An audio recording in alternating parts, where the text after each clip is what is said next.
Biden campaign is calling Robert De Niro's news conference outside the Manhattan courthouse a good moment. A senior campaign aide says the team viewed the Oscar winner's appearance on Tuesday, along with January 6 officers Harry Dunn and Michael Fanone, as effective because it reached non-political audiences that aren't tuned in every day. Since it was covered by entertainment networks and across non-traditional media such as TMZ and People magazine, the aide adds it came at the apex moment of Donald Trump's hush money trial. The Biden campaign says they are looking to lay out the stakes of the election and break through the Trump news cycle. So, Willie, I feel like I don't really get a sense that people are that interested in this trial, first of all. And as we were talking about yesterday, I feel like I don't want to promote confrontation in this election. That's not something I'd be looking to do, just given how dicey and divisive and mean Trump followers seem to be, especially Donald Trump himself. Yeah, and I think part of this was to show from the Biden campaign some of that fighting spirit that you often see on the other side, that De Niro wasn't afraid to go down there and mix it up, but obviously got mixed reviews for whether or not they should have done it at all, for the staging of it and other elements on it. But you sort of read a deeper point into this. So explain first to the audience what meaning making is and what you thought about this appearance by De Niro. Yeah, I'm going to defend my guy, Robert De Niro, not just because I'm a lifelong fan, but I actually think this was a very misunderstood and important moment, which doesn't mean a perfect, clean moment that everybody's going to love.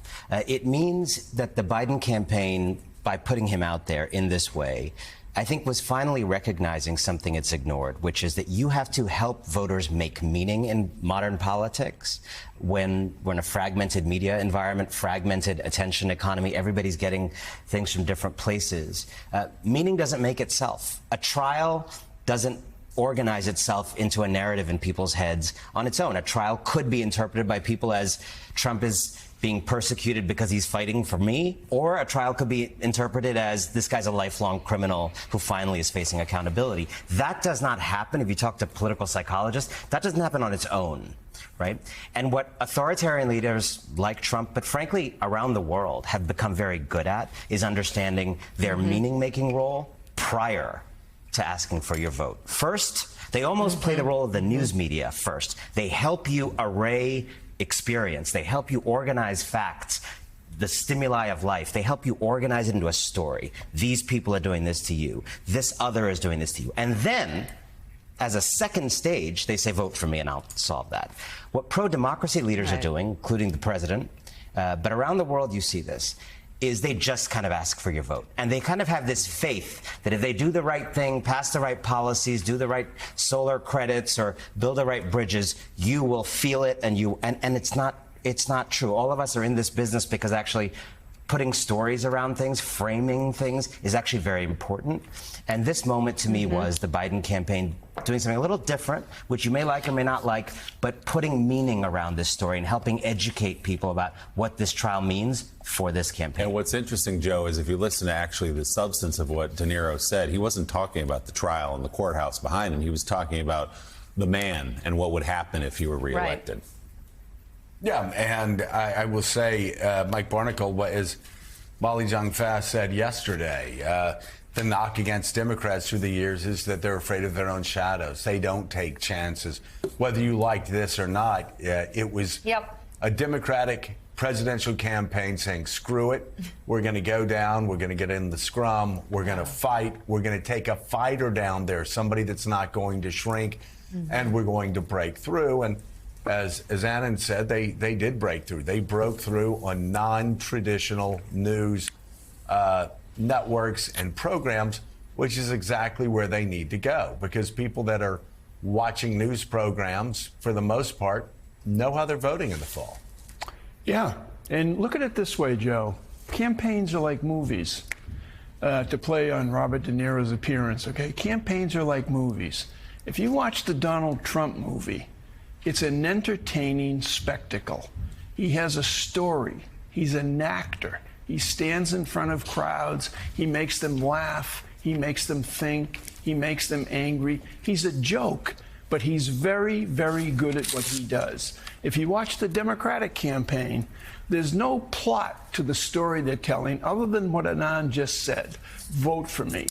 So the Democrats have to tell their story, and their story has to be woven into the story of Donald Trump.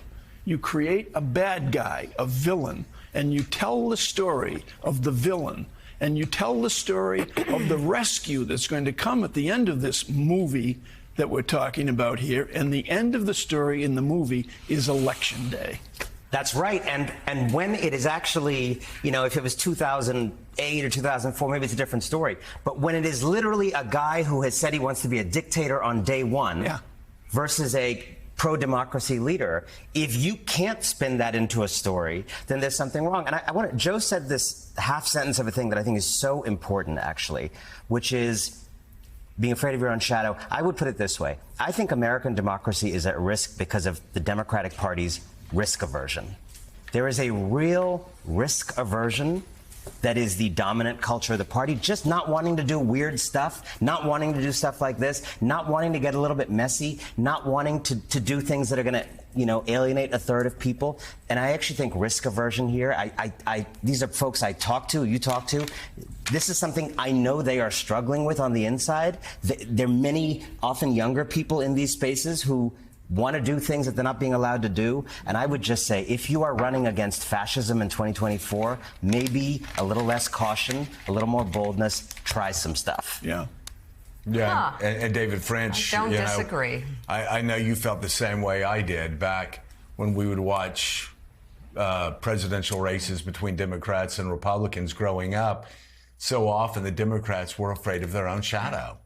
It was hilarious watching them being stiff and stumble their way through, going, well, can I say this? No, I can't say that because I'm going to offend this group, and well, maybe I can say, and then they'd cut themselves off because they're afraid they're going to offend this group, and that group. I think the first real break in that was Barack Obama. Obviously, Bill Clinton knew what he needed to do to win, but Barack Obama in 2008, you could tell. He wasn't scared of his own shadow, and so he became the first Democrat since FDR, I think, to win two times with a majority of the vote. Well, you know, one of the things that's really interesting right now is that Biden's big problem is that he isn't breaking through with the voters who don't pay much attention. And this is a huge issue for the Democrats. They're doing well with repeat voters, with the people who consistently vote, high propensity voters. But he's got a bunch of people out there, Joe, who are leaning Trump, who are completely disengaged from politics. And think about how challenging that is as a group to reach. Does Robert De Niro break through with them? Maybe, maybe not. It's very difficult to say, hey, we need to do this messaging change and this messaging change to reach people who aren't paying attention at all and who are actually, in many ways, the backbone of Trump's polling lead at this moment.